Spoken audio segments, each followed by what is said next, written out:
Margin. Councilman Sabo. Present. Councilman Spurlock. Here. Councilman DeFlippo. Here. Councilman Strider. Here. Councilman Lilly. Here. Councilman Reimer. Here. Councilwoman Walker. Here. Mayor Mullins. Here. You have a quorum, sir. Thank you, Marge. First thing I want to do on the agenda is I want to introduce you to our who I'm going to appoint to fill our vacant council seat left by, unfortunately, the death of Councilman Hudson, who we all miss and love. But I think I found a good replacement. Miss Laura Marker, who's in the audience, she's out quarter G. She's very involved in things. She's a former business owner. She just told me today she sold her business, but she's still working. She's a bookkeeper, and she's very involved with the Mountaineer Little League and Allen Creek Alliance and those things out in that area. And I thought she'd be great representation for those folks out there. So at this time, I'd like for you to welcome Miss Laura Marker. Laura, if you come on up, we'll swear you in.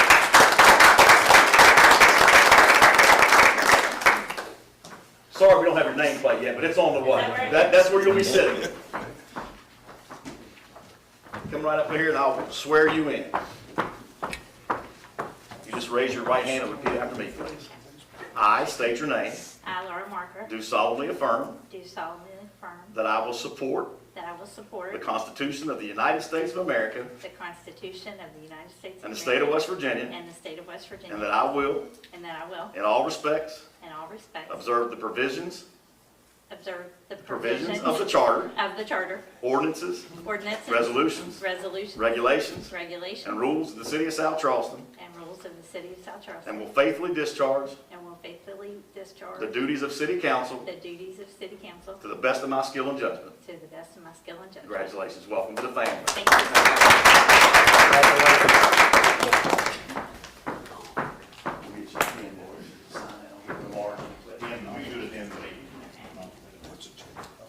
You're allowed to vote and everything now.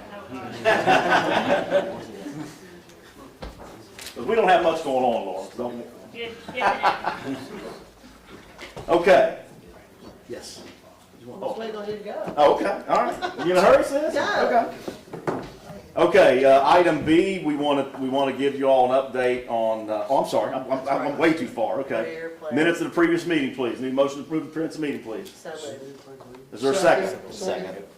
All in favor, signify by saying aye. Aye. Opposed? Motion passes. City's monthly financial statement, Councilman Sabal. None this evening, sir. We didn't? Oh, well. We'll move on. Sorry. I got confused. We can move on. Petitions, communications, and public hearing. Obviously, we already did A. I want to make sure that she was sworn in before we got started. Item B, we're going to give an update on two things. The wonderful news of the closing with Menards and the wonderful news of closing with the bonds. Steve DeBar called it a historic day. He may be right. It was certainly an exciting day. It was certainly an intense however many weeks it was. I think intense is the right word to use for, as everybody in the audience would shake their head. That was In public, it's down there doing all the work. And so I know we have some folks that want to make some comments. That's all. I'll start with that, and I'll end after there's some updates by some folks in the audience and probably Rick and maybe Michael. So I'll turn the floor over to them for now. And then later, I'll tell you how proud I am of this pack, because they did a hell of a job. So, Rick, you want to kick it off? Or whoever wants to kick it off. Joe, Sammy, Whoever wants to kick it off, just come to the podium and. what's my line? I just want to say thank you to the city of South Charleston. We did the documents and the here, please, enact this ordinance or have this public hearing. But it's really the vision and the courage of the city of South Charleston and the city council that's taken on this really huge project. And we started in 2017 with the legal work, so the concept started before then. And it's just been a pleasure working with all of you. And it's a wonderful project. I told the mayor, and I mean this sincerely, this is the community in the state that could have pulled off the project. Most people look at a flash pond and don't see economic development potential there, and y'all did. And this was a huge first step. We now have an anchor tenant. You have a real estate TIF district. You have a sales tax TIF district. We started with the bonds on the sales tax district, so this means that we'll keep going with this project. And I'm thrilled and so thankful that you all have had retained us to help as bond counsel on this, and I'll turn it over to Joe, because he's financed all of it and walked us through on that side, but thank you for me and from Jackson Kelly. I just love being involved in this project, and every time I drive by on the interstate, I get kind of tickled, and so I can't imagine how proud y'all must be to be able to see all this progress and all the economic development that you brought to South Charleston. Thank you, Kelly. On behalf of Piper Sandler, your investment banker, just like to congratulate the city, all of you who've been working with us, some of you since 2016, many of you maybe, and to the mayor for your tireless efforts in the last 3 weeks to get this, the little things that had to get done to get it closed. And to Rick and his staff for the tireless work that they have put in the last 8 months and the last 6 years, really. And to the financing team, to your attorneys, Michael and Karen, who did a tremendous job, particularly in the last month, which was critical in getting the Menards sell that property closed. And to Jackson Kelly, who did tremendous work on the bond council deal. Just a few comments on the bond issue in front of you. This bond is secured by incremental sales taxes. Sales taxes don't exist today. They wouldn't exist for this financing if it weren't for that idea in 2016 to set up this district and use future sales taxes that don't exist in the state, don't exist in that area, to finance that project. It was a lofty goal, and so if you fast forward to you all and your active participation in approving the purchase of that property for $7 million in 2017 to starting the remediation in 2018 with the second bond deal, and the third deal in 19 to start the fill project when there was a delay on the Jefferson project. And in the end, now here we are, 2022. There's $17 million in the bank to finish off the entire project, all necessary infrastructure. There's $1.5 million of that to improve infrastructure up at the high-tech park.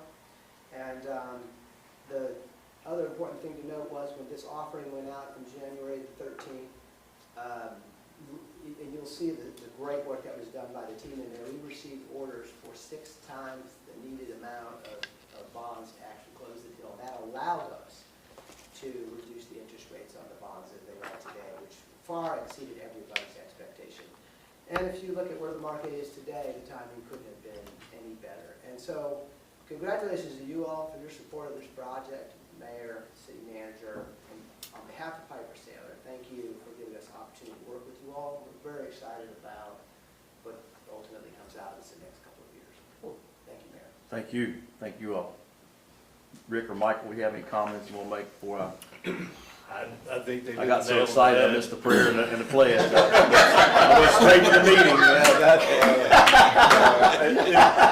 I'm sorry, Ken, I stole your glory. I'm still praying for the city. I echo what Steve said. I think it's a historic moment for the city, and I just echo all the hard work from Sandy, Kelly, Karen, Joe, Steve, Rick, the mayor, council, everyone. It's been a team effort, and it's been just a wild ride over the past couple of weeks, but we got it closed. A lot more work to be done, but it's an exciting project.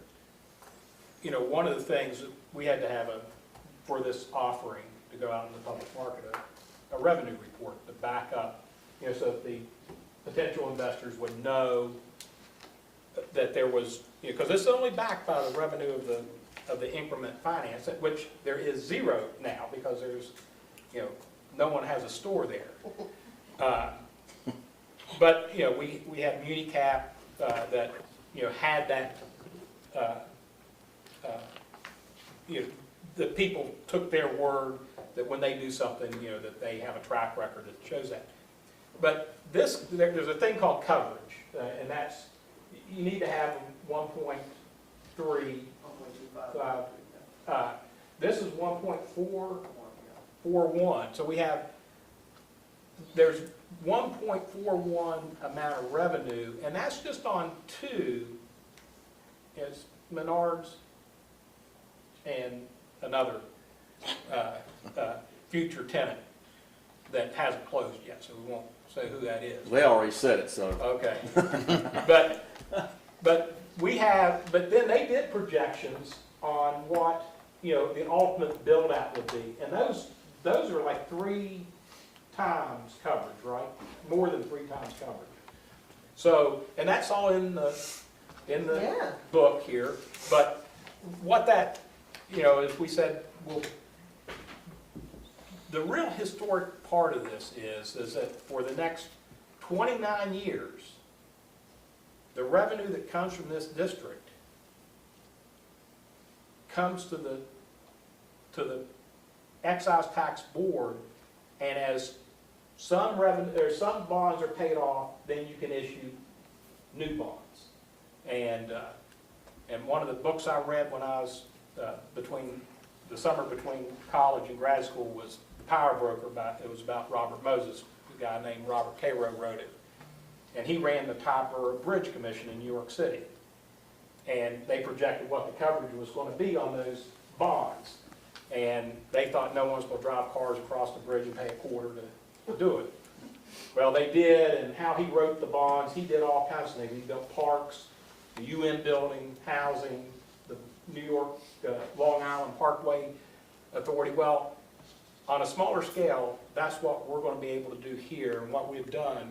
After, maybe Adam will be still on council. You remember all this, Adam. But Keep in mind. But,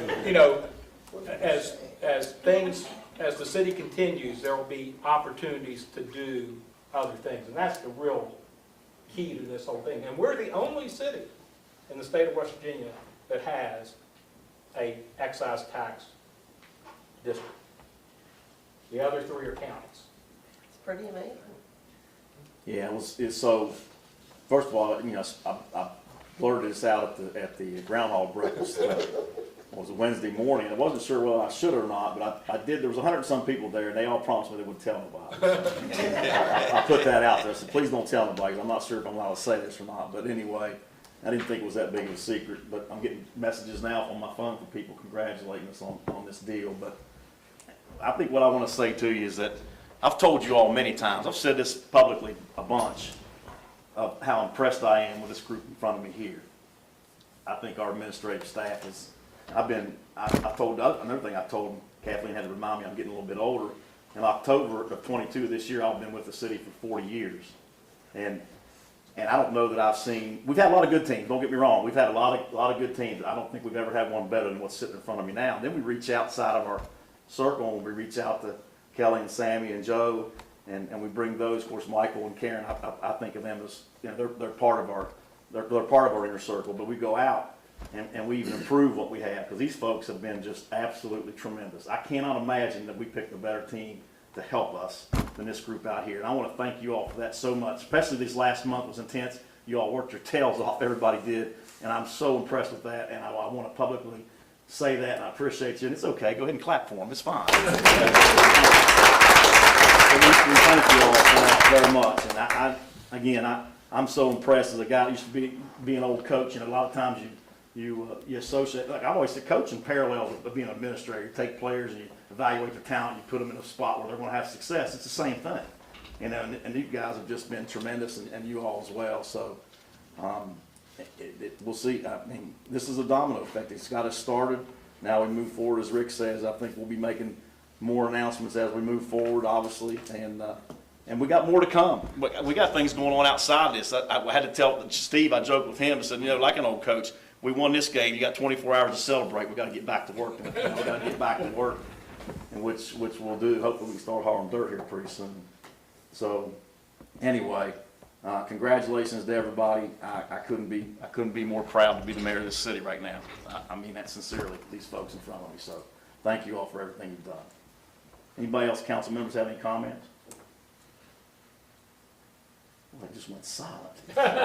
It just went silent. Okay. Some hard acts to follow. Yeah. Well, you all too. I mean, you all have been, I have mayors all the time tell me, say, man, I wish I had your city council. And I do, I'm being honest with you, I hear that a lot. You guys have been supportive of everything we've done. I told somebody in the meeting one time, they asked me about something like that. I said, you know what? I never really thought about this until you asked me this question, but I've been mayor now, it'll be 16 years when this term's over. We've never brought one thing to this city council or prior city councils that hadn't passed. We've never had one thing turned down since I've been mayor. And that's a testament to how supportive you guys have been to this administration and how dedicated you are to this city. And I hope it's because we're very transparent. We don't surprise you with anything. You know what's going on, and that's the goal. Teamwork. Teamwork, that's the goal. The transparency, but the legwork that's done by everybody, when we get it, there's been so much already into it. It's not on a whim, it's not a fancy. It's, you present us with good information and what our vision is, and it makes it easy Yeah, to continue forward. that's where all these folks come into Yeah. play. And I used to be one of these folks, but now I get to be the guy that has the vision and the game plan, and they gotta go out and make it real. And so that's how that works. Does a good job. I appreciate that. I appreciate that. Anyway, okay, thank you all. So, anybody else have anything? You guys have anything else? I do, Mayor. Okay, go ahead, Sean. There's a Top two-game that. series next weekend What's that? at the Ice Arena. Yeah. WU and Alabama playing next week, so come out if y'all want to. What day is that, Sean? Saturday? Friday and Saturday. Fridays. Alabama, West Virginia, playing hockey. Yeah, Yeah. Their NILs are probably pretty good. Make sure I don't skip over anything else. Consideration of any bids. yes, sir, we have Okay. one this evening, sir. This is a motion to accept bids for new golf carts. The Finance Committee of the South Charleston City Council has met and considered the following bid, which was obtained from a government purchasing contract in accordance with the provisions of the South Charleston Charter and ordinances, and after careful consideration, it is a recommendation of the Finance Committee to award the following bid to Motive Power for a quantity of 60 gas golf carts at $777,640 a year lease. That's not right. 2 gas 4C golf carts at $1,629 per year lease. 2 carry-all utility carts, $1,474 per year lease. The total annual lease payments based on a 5-year lease are $52,865.04. The 5-year lease cost is $264,325.20.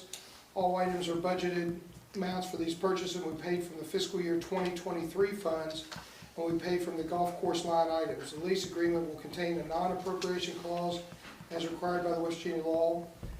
In addition, authorization to sell the existing golf cart fleet to Motive Power upon delivery of lease carts for $152,200 per the attached offer to purchase. This is a motion. Do I have a second? Is there a second? Second. Second by Councilwoman Walker. Any discussion? Roll call vote, please, Martin. Councilman Sabal, Yes. Councilman Spurlock. Yes. Councilman DeFilippo, Yes. Councilman Marker, Yes. Councilman Strider, Yes. Councilman Lilly, Yes. Councilman Reimer, Yes. Councilwoman Walker, Yes. and Mayor Mullins. Yes. As unanimous vote. Anything else, Councilman That's all Sabal? I have, sir. Report to department heads. Anybody? Okay, council members have any questions for department heads? Okay. Is there a motion to adjourn? So moved. Is there a second? Oh, I'm sorry. Oh, yeah, we are going to celebrate a little bit tomorrow about 4:30 at Eagles Nest. Hannah's throwing a party at Eagles Nest. You're all invited. We're going to celebrate a little bit our accomplishments for this week at the Eagles Nest at 4:30, 5 o'clock-ish. And so if you guys want to come up, we'd love to have you. Everybody's invited. Hannah's Having a Now we party. have to get decorations. buying. Yeah. Hannah's buying? Hannah's buying, yeah. Yeah. Sprinkle bakery cake. Anyway, so anyway, is there a motion to adjourn? So moved. Is there a second? Second. All in favor? Meeting adjourned. Thank you all very much.